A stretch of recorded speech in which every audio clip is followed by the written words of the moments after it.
Ah, rire jaune. Voilà une expression qu'on a tous déjà utilisée ou ressentie au moins une fois dans sa vie. Ce moment un peu gênant, un peu amer, où l'on sourit sans vraiment en avoir envie. C'est ce rire contraint, forcé, presque douloureux. Un rire qui trahit plus le malaise que la joie. Mais d'où vient cette curieuse idée de rire? En jaune? Pourquoi pas vert fluo ou mauve à pois rouge, tant qu'on y est? Bienvenue sur la chaîne où on décortique les expressions de la langue française. L'expression intrigue.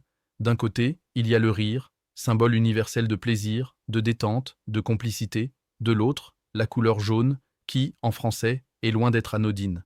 Car contrairement à l'image éclatante qu'elle véhicule dans d'autres cultures, en France, le jaune a longtemps eu mauvaise presse. Et ce n'est pas nouveau. Remontons un peu dans le temps. Au Moyen Âge, le jaune est associé à la trahison. C'est la couleur qu'on attribue à Judas, celui qui a vendu Jésus pour 30 pièces d'argent. On peignait même les maisons des traîtres ou les habits des parias en jaune pour les désigner du doigt. Charmant, non? Ajoutez à cela l'usage du jaune pour désigner les faux monnayeurs ou les prostituées, et vous obtenez une couleur franchement mal vue. Mais alors, pourquoi associer ce jaune au rire? Eh bien justement, c'est tout sauf un vrai rire. Rire jaune, c'est exprimer quelque chose de joyeux en apparence, mais qui cache un malaise profond, un ressentiment, une gêne. C'est le rire de façade, celui qu'on lâche quand on n'a pas le choix. Vous voyez ce collègue qui vous fait une blague un peu limite en réunion? Vous riez, mais jaune. Ce rire-là ne vient pas du ventre, il vient des nerfs, il ne fait pas du bien, il met mal à l'aise.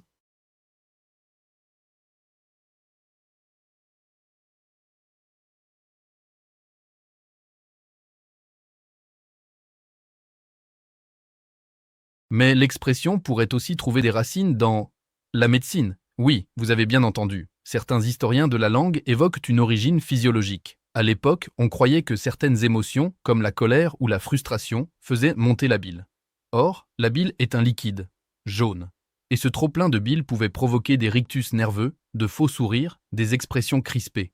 Une sorte de rire qui, littéralement, aurait été teinté de jaune. Un rire de bile. Un rire qui vient de l'intérieur, mais pas de la joie. Et ce n'est pas fini. D'autres hypothèses évoquent le monde ouvrier du 19e siècle. Dans certaines usines, le jaune désignait un ouvrier qui refusait de faire grève, un briseur de mouvement social. Autant dire qu'il n'était pas très apprécié. Alors quand ce jaune riait, ses collègues savaient que ce n'était pas un rire de camaraderie. C'était un rire tendu, gênant. Un rire jaune, encore une fois. Quelle que soit l'origine exacte, et elles sont sûrement multiples, l'expression a traversé les siècles sans perdre de sa force. Aujourd'hui encore, elle s'utilise pour qualifier une réaction ambivalente, un rire qui masque le vrai ressenti, et c'est peut-être ce qui la rend si universelle, parce que, soyons honnêtes, on rit souvent jaune, face à une injustice, une blague qui nous touche, un compliment à double tranchant, parce que parfois c'est plus facile de rire que de réagir franchement. Et si cette expression reste si vivace, c'est sans doute parce qu'elle dit beaucoup sur nous, sur notre manière d'éviter les conflits, de cacher nos émotions, de rester poli,